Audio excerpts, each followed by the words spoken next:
अस्सलाम वालेकुम, I am Aman Zubair and welcome to my YouTube channel Facty. आज हम बात करेंगे हिस्ट्री के कुछ ऐसे इंटरेस्टिंग फैक्ट्स के बारे में जो कि आपको कभी भी किसी स्कूल या कॉलेज में नहीं पढ़ाए गए, जिन्हें जानकर आप बहुत ज्यादा हैरान और एक्साइटेड होंगे। चले चलते हैं अपनी वीडियो की जानिब। जैसे कि आप जानते हैं कि आजकल के दौर में हर शख्स मिलियनर और बिलियनर बनने की दौड़ में लगा हुआ है, लेकिन क्या आप ये जानते हैं ये दौलत का खुमार पहले भी पाया जाता था। तारीख में जिंदा रहने वाला सबसे अमीर शख्स अगस्टस सीजर है, जिसकी टोटल वेल्थ 4.6 ट्रिलियन डॉलर थी और इसके बारे में कहा जाता है कि ये आज तक की तारीख का सबसे अमीर तरीन शख्स था। सिकंदर आजम को तो सभी लोग जानते हैं। सिकंदर आजम ने इस जमीन पर मबनी सबसे बड़ी रियासत कायम की जो बल्कान से पाकिस्तान तक फैली हुई थी। लेकिन क्या आप ये जानते हैं कि सिकंदर आजम को जिंदा दफन किया गया? जी हाँ, सिकंदर आजम को हादसाती तौर पर जिंदा दफन कर दिया गया था। 32 साल की उम्र में सिकंदर आजम बीमार पड़ गया और कहा जाता है कि 12 दिन की मुसलसल तकलीफ और दर्द की वजह से उसकी हालत ऐसी हो गई कि लोगों ने समझा वो मर गया है और उसे दफना दिया गया। आज के साइंटिस्ट ने यह दावा किया है कि सिकंदर आजम को दफनाने के बाद भी 6 दिन तक उसके जिस्म में कोई भी गलने सड़ने का अमल शुरू नहीं हुआ था और ना ही उसका जिस्म बदबूदार हुआ था, जिसकी वजह से वो ये दावा करते हैं कि सिकंदर आजम को जो है वो जिंदा दफन किया गया था। सिकंदर आजम एक न्यूरो सिंड्रोम में मुब्तला था। 12 दिन की तकलीफ के बाद वो पैरालाइज्ड हो गया, यानी कि कोमे में चला गया और लोगों ने ये ख्याल किया कि वो मर चुका है, हालांकि वो जिंदा था। क्या आप ये जानते हैं कि तारीख की सबसे कामयाब समंदरी डाकू एक खातून थी? ये एक चाइनी खातून थी जिसका नाम चिंग शे था।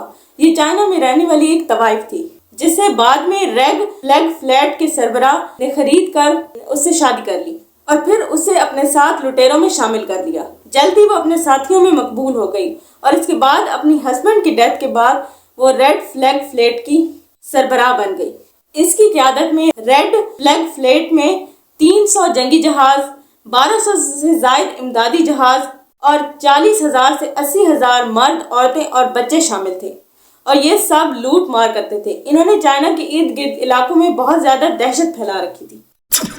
क्या आप जानते हैं कि हिस्ट्री में एक ऐसा शख्स भी गुजरा है जिसे मार्कस क्रॉसस कहते हैं। जब इसकी मौत वाक़िया हुई तो इसके गले में सोना पिघला कर डाला गया। ये शख्स बहुत ही ज्यादा अमीर था और ये मुख्तलिफ रियासतों पर हमला करता था सिर्फ और सिर्फ दौलत इकट्ठी करने के लिए, और दौलत के मुतालिक इसकी लालच खत्म भी नहीं होती थी। इसीलिए कहा जाता है कि जब इसने ईरान पर अटैक किया तो ईरान ने इसे शिकस्त दी और इसे कत्ल कर डाला, और जब इसे कत्ल किया गया तो इसकी लालच को इबरत बनाने के लिए ईरान के जो बादशाह थे उन्होंने सोना पिघलाकर इसके गले में डाला ताकि ये रहती दुनिया तक इबरत का निशान बन जाए। कदीम यूनान में स्कर्ट पहनना मर्दाना समझा जाता था, यानी कि उस वक्त ट्राउजर को एक अजीब नजर से देखा जाता था। जो भी शख्स उस वक्त ट्राउजर पहना करता था उसका मजाक उड़ाया जाता था। आपको ये जानकर हैरत होगी कि 1386 में एक पिग को फांसी दी गई। जी हाँ, उस सदी में ह्यूमन राइट्स यानी इंसानी हकूक का इतना ज्यादा ख्याल रखा जाता था कि एक पिग ने बच्चे पर हमला किया, उस बच्चे को हॉस्पिटल में एडमिट किया गया। बाद में वो बच्चा अपने जख्मों की वजह से मर गया, इसीलिए पिग को फांसी पर लटका दिया गया। आज के जदीद दौर में जब सब कुछ मुमकिन है तब भी साइंसदानों को हैरान करने वाली चीजें भी इस दुनिया में मौजूद है।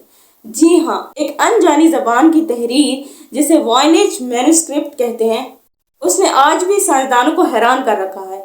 आज तक कोई भी साइंटिस्ट ये अंदाजा नहीं लगा सका कि इस स्क्रिप्ट या तहरीर में क्या लिखा गया है।